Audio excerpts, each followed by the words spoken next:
अब ये सत्संग चल रहा था, वो बहन धर्मवती पत्नी श्री सेठ दामोदर काशी वाली, और वो बहन, वो प्यारी आत्मा, प्रभु की नेक आत्मा इस सत्संग को सुन रही थी, प्रथम बार गई थी। और ये सच्चाई, प्रमाणित सच्चाइयों को सुनकर उसका हृदय कांप गया, गुरुदेव के चरणों में पड़ गई। कबीर परमेश्वर से कहा, हे प्रभु, मैं नाम ले सकती हूँ? क्यों नहीं बेटी, नाम लेने के लिए, उपदेश के लिए तो सारा खेल ही कर रहे हैं, इतनी देर सत्संग करते हैं, आपको ये इस मार्ग पर लगाने के लिए तो करते हैं। तो धर्मवती ने कहा, हे मालिक, हे साहेब, मैं तो बहुत पितृ पूजा करती, पीपल भी पूजा करती, जाटी भी पूजा करती, मेरे ये पुराने गुरुदेव ने ये सभी लगा रखी थी दाता, और ब्रह्मा विष्णु महेश से हम अधिक किसी को नहीं मानते थे। आज आपके ज्ञान से हमारा अंधेरा हट गया कि ये आदरणीय है, पूजनीय नहीं है। पूजनीय तो हमारे कबीर परमेश्वर हैं, ये पूर्ण परमात्मा है। तब उन्होंने कहा, मालिक, मेरी एक समस्या है। धर्मवती पूछने लगी, प्रभु मेरी एक समस्या है कि मैंने अपने पति से नहीं पूछा, वो विदेश गया हुआ है, जहाजों से व्यापार करता है मेरा सेठ, मेरा पति, वो बाहर गए हुए हैं अपने कोई बिजनेस व्यापार के लिए, और कहते हैं पति से हर काम पूछकर करना चाहिए, बिना उससे सलाह लिए नहीं करना चाहिए। दाता, मैं उनसे पूछ नहीं सकती, वो बहुत दूर गए हुए, और मेरी आत्मा ऐसा कह रही है कि मैं बाहर जब निकलूं, जब मैं नाम ले लूं, ना भरोसा दे ही का, जैसा आप बता रहे थे, विनस जावे छिनमा, और श्वास उश्वास में नाम जपो भाई, और जतन कछुना। परमेश्वर, ये समस्या मेरी हल करो। कबीर साहब ने कहा, बेटी बात सुनो, अपने घर के काम में अपने पति की पूरी सलाह करें, और दोनों मिलकर एक सलाह कर लें, जो ठीक लगे वो कर लें, उसमें हानि हो हमें लाभ हो। और ये है आत्म कल्याण का मार्ग। इस आत्म कल्याण के मार्ग में किसी की सलाह की कति आवश्यकता नहीं, और यदि आपके समझ में आ गया, अपना नाम ले लो। और हो सकता बेटी वो भी समझ में आ जाए, वो प्यारी आत्मा, आपके भक्ति के प्रभाव से उस पर भी असर हो सकता है। धर्मवती ने कहा, प्रभु मेरा तो दिल करता है नाम ले लूं। अकेले ले बेटी, चुप का मत ना। उपदेश ले लिया और कहा, मालिक उनको भी आप ही सद्बुद्धि देना मेरे मालिक, कहीं वो मेरे से गलतफहमी ना कर बैठे। भक्ति भी करती है, नाम लेकर चली गई। और कबीर साहब ने कहा, बेटी आज के बाद अन्य पूजा नहीं करेगी, जो मैंने बता दिया वही करेगी। जी वही करूंगी दाता, जो तुम कहोगे वही करूंगी, आपके चरणों में रहूंगी। आपकी कथा सुन ली सारी, अब भी अंधेरा नहीं हटाती है, अनजान समाज है। वो धर्मवती चली गई, भक्ति कर रही है, गुरुदेव का खूब सत्कार करती है हृदय से, और साथ में एक पुकार करती है, प्रभु मेरे पति को मेरे से नाराज मत होने देना, वो कहीं गलतफहमी पैदा ना कर ले अपने मन में, क्योंकि उसका विदेश में ज्यादा रहना है, लोग कह दें कि वो तो ऐसे जाती है इधर उधर। एक दिन वो दिन भी आ गया, 5-6 महीने के बाद सेठ दामोदर वापस आए और अपने घर पर पहुंच गए। उस दिन भी कबीर परमेश्वर का उसी मोहल्ले में आसपास कहीं सत्संग था। सेठ जी का बाहर से आना हो गया और धर्मवती की तैयारी सत्संग में जाने की थी। अब धर्मवती सेठ दामोदर की पत्नी मन में ये सोच रही थी कि एक बार मेरा पति यदि उस प्रभु कबीर साहब के, उस गुरुदेव के वचन सुन लेगा, ये तो मेरे से भी अच्छी आत्मा का व्यक्ति है, ये तुरंत स्वीकार करेगा, ये तो नाम ही ले ले शायद है। और नहीं भी नाम लेगा तो कम से कम वहां सत्संग में जाकर ये देख लेगा कि हम किस तरह रहते हैं, इसकी गलतफहमी कोई पैदा ना कर दे, कहीं हमारा यो। ये जीवन नरक बन जावे। इस उद्देश्य को लेकर के अपने पति से कहती है, जब वो खाना खाने लगा, खाना जब उसने खा लिया, जब कहा कि मैंने एक गलती कर दी, धर्मवती ने अपने पति दामोदर जी से कहा कि मैंने एक गलती कर दी, आप नाराज तो नहीं होगे। सेठ दामोदर ने कहा कि मुझे विश्वास अपनी पत्नी पर, ऐसी गलती नहीं कर सकती जो अक्षमा के योग्य ना हो। बताओ क्या बात है, मैंने तो वास्तव में गलती कर दी, आपसे बिना पूछे। और गुरुदेव आए हुए थे यहाँ पर, सत्संग कर रहे थे पड़ोस में, मुझे तो बहुत ही अच्छा लगा, मैंने तो नाम दान ले लिया, आपसे बगैर पूछे ले लिया। दामोदर सेठ बड़ा प्रसन्न हुआ और कहा कि भाग उदय हो गया तेरा। कहते हैं गुरु के बिन तो मुक्ति होती ही नहीं, ये तो सभी कहते हैं बहुत अच्छा किया, बहुत बढ़िया किया, इसमें कोई नाराज होने की बात है। अब धर्मवती ने सोचा एक प्रॉब्लम तो सोल्व हुई, एक समस्या तो गई। अब दूसरी ये है कि हो सकता है कोई इसको इधर उधर कह दे कि तो ऐसी है, रातों जाती है, फलान है, पता नहीं के मन में आ जावे। और एक बार ये सत्संग देख लेगा, वहाँ का रहन सहन तो देख ले कम से कम, हम कैसे जाते हैं, कैसे बहन भाई के रूप में वहाँ रहते हैं, कैसे सेवा करते हैं, तो फिर ये किसी की नहीं मानता, इतना दृढ़ निश्चय वाला व्यक्ति है। तो इस उद्देश्य को अगर सत्संग सुन लिया तो नाम ले ले, अच्छा वो भी हो सके, और नहीं तो मन में ये भ्रमना ना होगी। इस उद्देश्य से काफी आग्रह किया कि आज फिर सत्संग है। धर्मवती कह रही है सेठ दामोदर ने कि आज फिर सत्संग है और मुझे आमंत्रित किया भक्तों ने और मुझे वहां जाना है, मेरी साथ की सखी सहेली सभी जा चुकी हैं, आप मेरे साथ चलोगे। अब दामोदर कहने लगा कि मैं थका हारा आया हूं और वहां जाते ही मुझे निद्रा आएगी, सत्संग में सोना उचित नहीं होता, आप जाओ और ठीक है मैं विश्राम कर लेता हूँ। वह कहने लगी ऐसा है ना, एक बार आप देख आओ हम कैसे रहते हैं, कहीं आपको गलतफहमी ना हो जाए। वो कहने लगा ऐसी कोई बात नहीं, मुझे विश्वास आप पर, फिर भी आप एक बार चल पड़ोगे ना। और दूसरी बात, मेरा कोई साथी नहीं, बहन या सब जा चुकी हैं सहेलियाँ। भाव ये है मेरा कहने का कि उसने मना लिया उसको, सेठ को।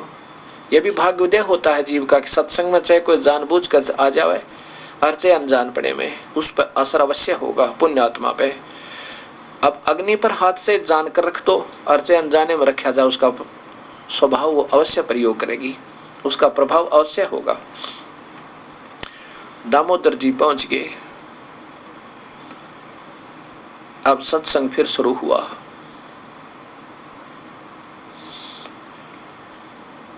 सत्संग के अंदर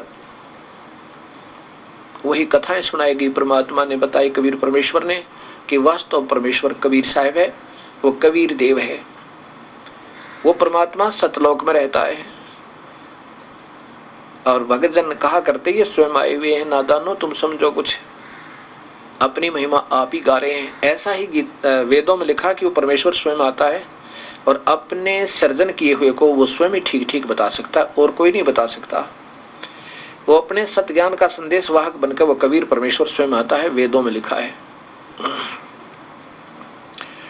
यजुर्वेद के अध्याय नंबर 29 के श्लोक नंबर 25 में वो अपने ज्ञान का दूत है, परचेता कबीर रसी परचेता, वो कबीर ही अपने सत्य ज्ञान का दूत बनकर आने वाला, संदेशवाहक बनकर, वह माने लेकर आने वाला वो स्वयं ही है।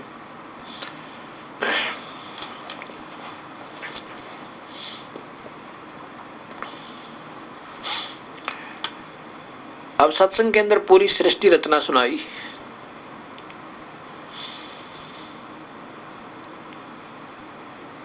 सृष्टि रचना का पूरा विवरण सुनकर और सेठ धर्मदास की आंखों में आंसू आ गए। हे परमात्मा, अब तक हम क्या पूज रहे थे? हम पूजा ब्रह्मा विष्णु महेश की कर रहे थे, जबकि पूर्ण परमात्मा की करनी थी। और फिर ये फल देते हमें। अब हमने सारी गलत साधना कर रखी है। उसी दिन फैसला ले लिया।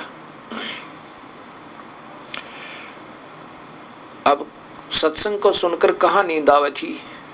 वैसे सेठानी ने, धर्मवती ने कह दिया था कि आप चलो और वहाँ पीछे सो जाना। बेशक से सत्संग के पीछे संगत के गुरुजी मना ना करते, कोई बूढ़ा है, बीमार है, बालक है, कोई लेट सकता है, कोई दिक्कत नहीं, बाकी सत्संग सुनते हैं, आप वहाँ लेट जाइयो। अब जब सेठ जी वहाँ पहुँचे, सुने प्रवचन परमेश्वर के, अब काहे की नींद आवे थी, उसका तो सर्दी सी लगे और सारा शरीर कांपे, हृदय में गदगद होए। पुण्य आत्मा को शीघ्र असर हो जाता है। नाम ले लिया, कहने लगा प्रभु मैं नाम, अपनी पत्नी से कहा सत्संग समापन के बाद क्या मुझे भी नाम मिल सकता है। अब धर्मवती बड़ी प्रसन्न हुई, कहने लगी गुरुदेव से आज्ञा लेनी पड़ेगी, पूछ लेती हूँ, उनकी रजा हो जा तो हो भी जावे। दामोदर कहने लगा मैं नाम लेकर जाऊंगा, मैं खाली नहीं जा सकता, पूछ ले गुरुदेव तो मेरा कल्याण कर दे। तब धर्मवती आई और कहने लगी महाराज जी आपका दास आया हुआ है और सेठ जी आया हुआ है। कबीर साहब ने कहा ठीक है बेटी, बहुत अच्छा हुआ। और कहने लगी महाराज जी एक और कृपा होगी आपकी। वो कहता मैं नाम लेना चाहता हूँ। कबीर साहब ने कहा बेटी तेरे बागुदे होगे, अगर पूरा परिवार सतगुरु के चरणों में आ जावे तो कहना ही क्या, फिर तो काल को स्थान ही नहीं मिलेगा घुसने का। तो बुला लूँ महाराज जी, बुला ले बेटी। उसको दामोदर सेठ को बुला लिया और कबीर साहब ने कहा भाई बात सुन ले सेठ जी, आपको इन अनजान संतों ने ज्यादा ही अज्ञान अंधेरे में डाला हुआ होता है। तुम धार्मिक व्यक्ति होते हो, प्रभु से डरने वाले होते हो और नाना प्रकार की पूजाएं में व्यर्थ कर रहे हो, अपना जीवन व्यर्थ कर रहे हो। उपदेश लेने के बाद अन्य पूजा नहीं करोगे, ये नियम है हमारा। एक दिन भी अन्य पूजा कर ली तो ये नाम समाप्त हो जाएगा। 100 वर्ष तक सतगुरु पूजा, एक दिन आन उपासी, वो अपराधी आत्मा फिर पड़े काल की फांसी। सेठ जी बोला नहीं महाराज जी जैसे आप कहोगे ऐसे करूंगा। मैंने सुन लिया सारा ज्ञानदाता, उपदेश ले लिया, हाथ से बना हुआ कबीर परमेश्वर का चित्र ले लिया अपने गुरुदेव का, और वापस जब अपने व्यापार के लिए प्रस्थान किया, समुद्री जहाज से यातायात का, समुद्री जहाज से वो अपना व्यापार किया करते थे। उसमें एक कमरा बना रखा था अलग से पूजा का। उसमें पहले सभी देवताओं के, ब्रह्मा विष्णु महेश गणेश हनुमान जी, शेरा वाली फलानी सबकी मूर्तियां चांदी की ना जाने के बनवा कर रखी हुई थी, पत्थर की। तो वो तो उठा करके जल प्रवाह कर दी, सारी की सारी जाकर समुद्र में बहा दी आदर के साथ। और एक कबीर साहब का फोटो गुरुदेव का लगा दिया। वो तो भगवान भी थे और इष्ट भी, गुरु भी, दोनों ही थे। और हम बताते हैं अपने इष्ट कबीर साहब का और इस दास का भी लगा लेना, कोई बुरी नहीं होता, यह दावा अपने प्रभु। तो वहां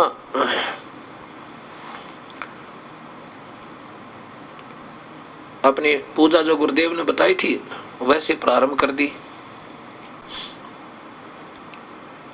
अब जो अन्य भक्त थे वो साथी थे उसके सेठ, जो पहले एक जैसी पूजा में रत थे, उन्होंने देखा कि सेठ दामोदर ने तो अपनी बहुत सारी ढेर सारी पुस्तक मूर्तियां लगा रखी थी प्रभुओं की, अब एक भी नहीं है, और एक फोटो लगा रखा, किसका लगा रखा ये। तब पूजा उसने कर ली, उसके बाद वो बाहर आया। वैसे तो आरती करते हैं शाम को, हम सुबह भी करते हैं, वैसे हमारा नाम जो कबीर परमेश्वर का, चलते फिरते उठते बैठते लेट के बैठ के किसी प्रकार कर लो, हाथ धो कर, मुंह ना दो, हाथ ना दो, पर कर लो, क्योंकि मन से जाप करना है। आरती वगैरह करे, जोत लगाओ, हाथ जरूर धो ले, पैर धो ले, इसमें ज्यादा शुद्धता नहीं, शुद्धता चाहिए अंदर की। कबीर साहब कहते हैं कि नहाए धोए क्या भया जमन का मैल ना जा, और मीन सदा जल में रह भी धोए बास ना जाए। तब जब सेठ अपनी आरती करके पूजा करके बाहर आया तो सभी व्यापारियों ने पूछा कि दामोदर ये सभी भगवानों की मूर्तियां कहाँ गई। जब दामोदर ने कहा कि एक कैसा दे सब सदै, सब साधे सब जावे, और माड़ी सींचे मूल को तो फले फुले गावे। एक कैसा दे सब सदै, और सब साधे सब जावे। माली सींचे मूल को, ये मूल है। इस एक की पूजा से सब की पूजा हो जाती है। एक है साधे सब सदे और सब साधे सब जावे। सब कैसे साधे और एक कैसे साधे। एक तो ये देख लिया आपने, और ये सब साधे सब जावे। ये सब साधन थे, ये हमारा भक्ति रूपी पौधा व्यर्थ हो जाएगा। ये देवी देवता ट्रेनी भी कहते ब्रह्मा विष्णु महेश और अन्य देवताओं की पूजा गीता में व्रत किया है 7वें अध्याय के 12 से लेकर और 24-25 श्लोक तक। ये सब साधे सब जावे, ये सूख जाएगा सारा पौधा। एक का साधे सब सदे, सब साधे सब जावे। और माली सींचे मूल को फिर फले फूले अघावे। यानी बहुत अच्छी तरह माली सींचे मूल को, ये मूल है, ये सींचना हमने। ये माली सींचे मूल को फिर फले फूले अघावे। यानी बहुत अच्छी तरह हमारा भक्ति रूपी पौधा फिर प्रफुल्लित हो जाएगा।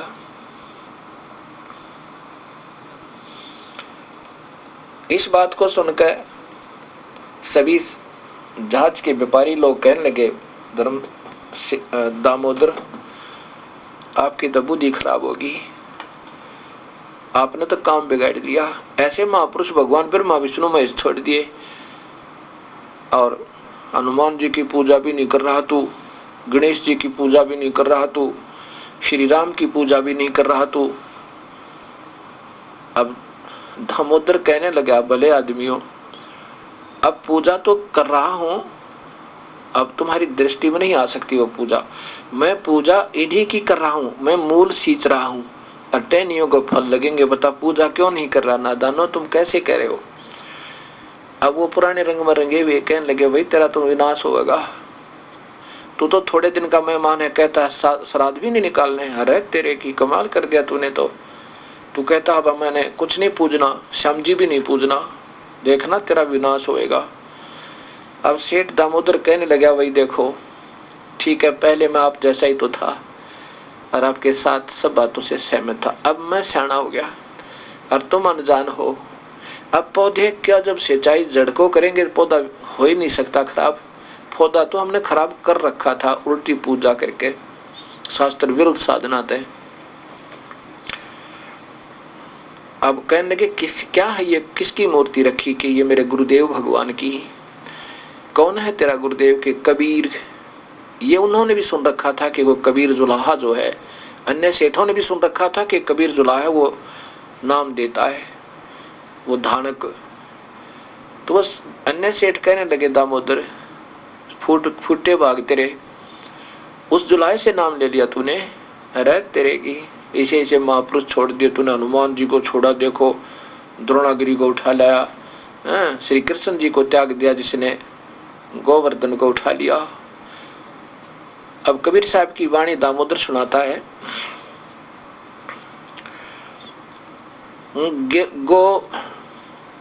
गोवर्धन कृष्ण ने धारो, द्रोणागिरी हनुमंत, शेष नाग सब सृष्टि उठारो, इनमें कौन भगवंत। यदि तुम वजन के उठाने से भगवान मानते हो, भगवान श्री कृष्ण ने ये गोवर्धन गिरिराज उठाया था और हनुमान जी ने द्रोणागिरी पर पहाड़ उठा लिया, और शेष नाग को तुम कह रहे हो अनजान संत तुम्हारे कहते हैं शेष नाग सारी सृष्टि को अपने सिर पे रखा हुआ है। वैसे तो ऐसा नहीं है, लेकिन उनके दिए हुए ज्ञान के आधार पर मालिक ने बताया है। तो फिर इनमें कौन सा भगवान? शेष नाग सबसे बड़ा हो गया जिसने ये सब कुछ उठा रखा। लेकिन शेष नाग के सिर पर, सिर के ऊपर हैं, सिर के सथा ऊपर रखे नहीं है। सिर के ऊपर का अर्थ उनसे सबसे नीचे पाताल लोक है, उससे ऊपर हैं सभी लोग, इसलिए कहते हैं शेष के सिर पर सभी ऊपर हैं। जैसे कोई सेक्रेटरीट बना हुआ हो, उसमें 9-10 मंजिल हो और नीचे कोई अधिकारी रहता हो और उसके ऊपर दूसरा, उसके ऊपर तीसरा, उसके ऊपर चौथा, उसके ऊपर पांचवा, तो नीचे वाले को कहेंगे कि उसके सिर के ऊपर 8 मंजिल में वो ऐसे ऐसे रहते हैं, उसके सिर पर रहते हैं। पहले अपने साधारण भाषा में कहते हैं उसके सिर के ऊपर रहते, सिर के ऊपर डटे नहीं है वो, उनकी अलग से मंजिल है, उनकी छत बनी है, वो अपने अपने सपोर्ट पर रुकी है। लेकिन एक समझाने के लिए कह देते हैं कि नीचे वो फलाना अधिकारी बैठा है ना, उसके सिर पे ऊपर, उसके ऊपर है 8 मंजिल, उसके सिर पे नहीं टिकी हुआ है। ऐसे शेषनाग के ऊपर नहीं है ये शेषनाग तो वहां रहता है पाताल लोक में, इस करके इसके ऊपर ने सारे इसके ऊपर लोग हैं। उठाने वाले ने तो अपनी शक्ति से उठा रखे हैं। गरीबदास जी अपनी वाणी में कहते हैं कि कूर्म ऊपर शेष है और शेष शीश पर धौल, ये धौल धरती ले रहा ये पड़ी ज्ञान की रोल।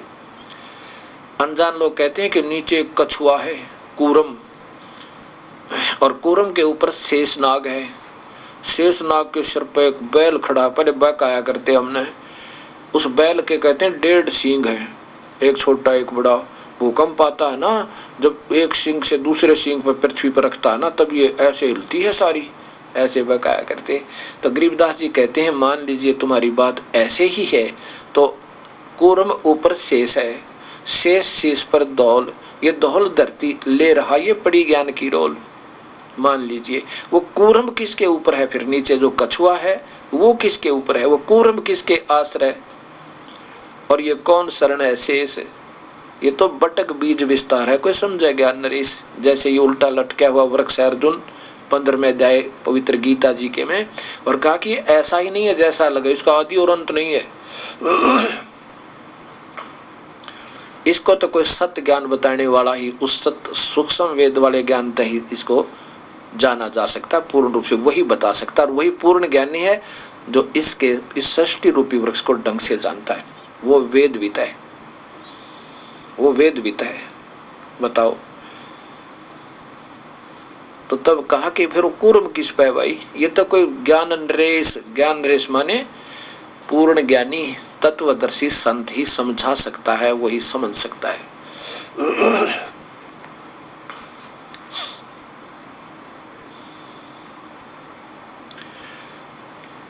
अब वो सभी हंसी मजाक करने लगे कि तेरा क्या होगा दामोदर, तेरी बुद्धि पर तरस आता हमें, तू कौन सी भांग पी कर आया है कि तूने सब पूजाएं त्याग दी। आखिर में दामोदर को कबीर कहने लगे, जुलाहा कबीर नाम रख दिया कबीर, वो आ गया कबीर, पीछे से कहने लगे। अब वो कहता भी ठीक है तुम मजाक करो, मैं तुम्हारे बारे में कुछ नहीं कहता, आप क्यों मुझे दुखी करो। ऐसे चलता रहा। 6 महीने के बाद वो फिर वापस आ रहे हैं विदेश से जहाज के द्वारा, और अपने सारा उसमें पैसा भी माल भी जहाज के अंदर लेकर आ रहे हैं, सभी व्यापारी साथ में दामोदर जी। एक बहुत भयंकर साइक्लोन समुद्र के अंदर खड़ा हो गया। साइक्लोन होता है एक समुद्री तूफान, जैसे वायु में मिट्टी उड़कर ऊंचे तक हो जाती है और बहुत भयंकर स्पीड से चलती है गति से, ऐसे ही जलवायु में उड़ लेता है ऐसे आंधी की तरह, और उठकर ऐसे बहुत स्पीड से 150-200 किलोमीटर प्रति घंटा की स्पीड से चलता है, और उसकी लपेट में जो आ जाए जहाज जूझ का पता नहीं लगा कहाँ गया। ऐसा ये आता बहुत दिनों के बाद है, हो कभी कभी होता है। तो वो स्थिति होगी। उधर से कबीर परमेश्वर सत्संग कर रहे थे, सर्दियों के थोड़े सर्दियों के दिन थे। थोड़ी देर में लीला की प्रभु ने कि उनके सारे बाल और दाढ़ी और कपड़े गीले नजर आवे। सामने बैठे हुए भक्तों ने पूछा, प्रभु क्या हो गया आपके गुरुदेव, आपके तो कपड़े गीले हो गए। कबीर साहब ने कहा कि अपने सेठ दामोदर है ना, धर्मवती के पति, वो जहाज से आ रहे थे भाई, समुद्री जहाज से, उनका जहाज डूबने लगा था, वो जाकर के बचाया है मैंने। अब जो मेरे जैसे अज्ञानी थे, जिनको विश्वास नहीं था अपने गुरुदेव पे, उन्होंने सोचा गुरुदेव तो एक आधी बार तो बिल्कुल सफेद झूठ बोल देते, हमारे सामने बैठे और कहते जहाज बचा के आओ। ये शब्द अपना प्रवचन कर रहे थे, संगत ज्यादा बैठी है, गर्मी से पसीने आगे होंगे, अपने मन में ऐसे सोच रहे। उधर से क्या होता है कि साइक्लोन खड़ा हो जाता है और सभी जहाज के यात्री कांपने लग जाते हैं, आकाश मर गए भैया, हे परमेश्वर ये क्या हुआ। कोई अपने इष्ट किसी को याद करे, कोई किसी को रख करे, कोई राम को, कोई श्री कृष्ण को, कोई ब्रह्मा, कोई विष्णु, कोई माता, कोई मसाणी, सब अपने देवताओं को, अपने अपने देवताओं को याद कर रहे हैं। लेकिन ये देवता ब्रह्मा विष्णु महेश ब्रह्म पर ब्रह्म तक कर्म के दंड को नहीं काट सकते। कबीर परमेश्वर हमारे दुर्भाग्य वाले कर्मों को काट सकते हैं और हमारे पाप कर्मों का विनाश कर सकते हैं।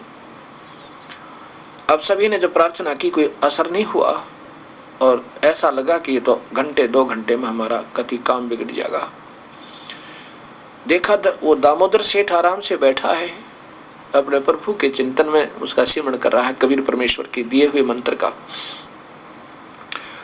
जब वो बिल्कुल घबरा चुके तो उन्होंने कहा, एक सियाना था, वो सेठ सियाना कहने लगा समझदार सा कि भाई यूं कहते हैं जो पूर्ण संत का, पूर्ण परमात्मा के उपासक होते हैं ना, उनकी प्रभु सुनवाई करता है।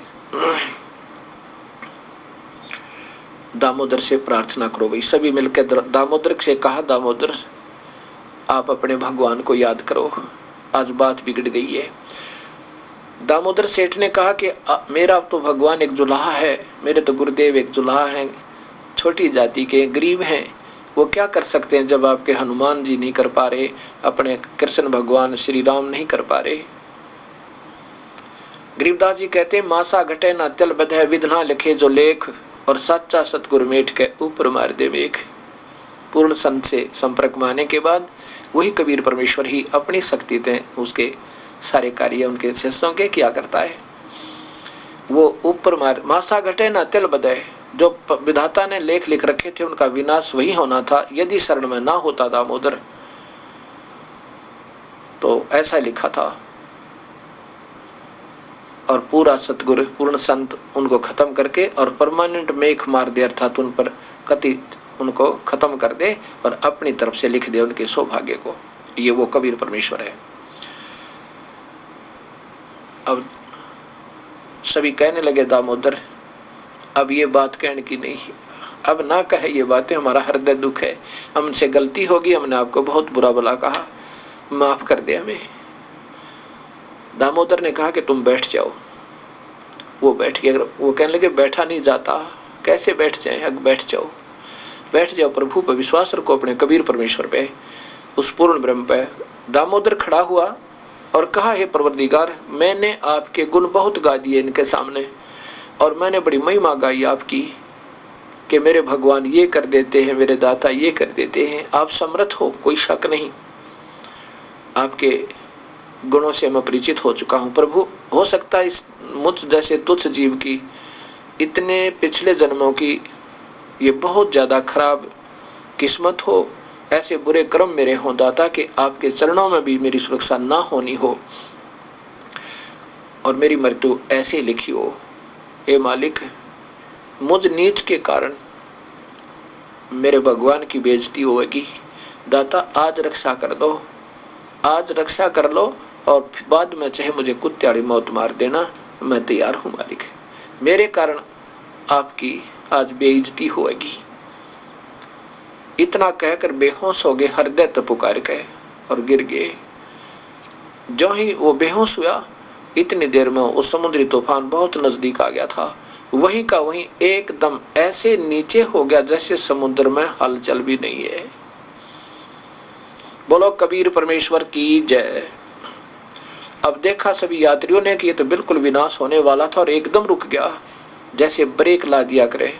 ब्रेक में भी गाड़ी कुछ थोड़ी बहुत जा सकती है 20, 30, 50 फुट, लेकिन वहीं का वहीं रुक गया। और सब ने दामोदर सेठ को होश में लाए, उसके छींटे लगाए पानी के और कहा, दामोदर आज रक्षा कर दी आपके भगवान ने हम सब प्राणियों की। उसको कंधे पर बैठा लिया दामोदर को, कहता, बोलो दामोदर की जय। दामोदर सेठ ने कहा कि नहीं, जय बोलो मेरे कबीर भगवान की, जिसने आज हमें जीवन दान दिया।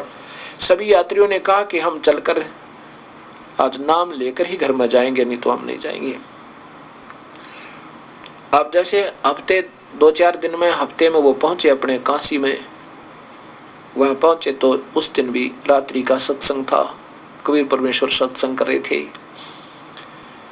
सभी जहाज के यात्री दामोदर के साथ सीधे वहां पहुंचे गुरुदेव की झोपड़ी के पास जहां सत्संग हो रहा था। अब बाहर से सभी कह रहे हैं, वो जहाज के यात्री, जय हो कबीर साहब की, जय हो बंदी छड़ की, बड़ी दया करी मेरे दाता, आपने हमारी जीवन दान दिया है। कबीर साहब जानी जान थे, अंतर्यामी थे। वो कहने लगे अभी बाहर कौन बोल रहा है, पता करियो, सत्संग से बाहर कौन क्या शोर हो रहा है। भगत जन उठकर गए, उन्होंने देखा, क्योंकि दामोदर सेठ जब व्यापार में गया था तो कई महीने, 1 महीना रुका था, रोज आता था, वो सब जानते थे। उन्होंने आकर बताया कि सेठ दामोदर के साथ कुछ सेठ आए हैं और वो नाम दान लेना चाहते हैं प्रभु आपसे।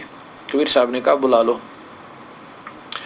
अंदर जब आए साहब के पास सत्संग के स्थल पर, कहे हे प्रभु आपने हमारा जीवन दान कर दिया, आपने हमारी रक्षा करी, आज आपकी दया से, आपके प्यारे भक्त दामोदर के प्रार्थना से आपने हमारे जीवन दान किया, हमारे जान और माल की रक्षा की। वो तो अंतर्यामी थे, वो जाने थे, फिर भी उनके मुख से कहना चाहते थे ताकि अन्य संगत जो अधूरे सुधूरे शिष्य हैं इनका भी मन परिपक्व हो जाए, इनका दृढ़ विश्वास बने इस दास पे, उस कबीर परमेश्वर पे। कहा भी बात बताओ क्या है। जब उन्होंने सारी कहानी बताई, दाता ऐसे ऐसे हो गई थी, समुद्री तूफान में हमारा जहाज उसके फेंट में आने वाला था और आपके ने ऐसी दया करी, इस दामोदर की पुकार से आप मालिक जो का तो रोक दिया। अब वो जो भक्त आत्मा अधूरे थे, सत्संगी वहां रहते थे, भगतजन सुनते थे सत्संग को और कह रहे थे कि साहब तो वैसे झूठ बोल रहे हैं, सफेद हमारे सामने बैठे हैं और काहे को जहाज बचाया होगा। उस दिन उनकी आंखों में पानी आ गया। उन्होंने भी अक्षमा याचना की, दाता हमारे से गलती होगी, हमारे अंदर एक मन में खोट आया था मेरे प्रभु। कबीर साहब ने कहा बेटा यही तो बीमारी है, ये काल आपको अपने जाल से नहीं निकलने देता, कुछ ना कुछ मन में मुटाव बना ही देता है बेटा, कभी मत लाना गुरुदेव के प्रति। गुरु मानुष कर जाने ते नर कहिए अंधे, होवे दुखी संसार में आगे यम के फंदे। सभी सेठों ने, व्यापारियों ने नाम लिया, उनके रिश्तेदारों ने लिया, उनके बच्चों ने ले लिया। ऐसे कबीर परमेश्वर के 64 लाख शिष्य हो गए थे।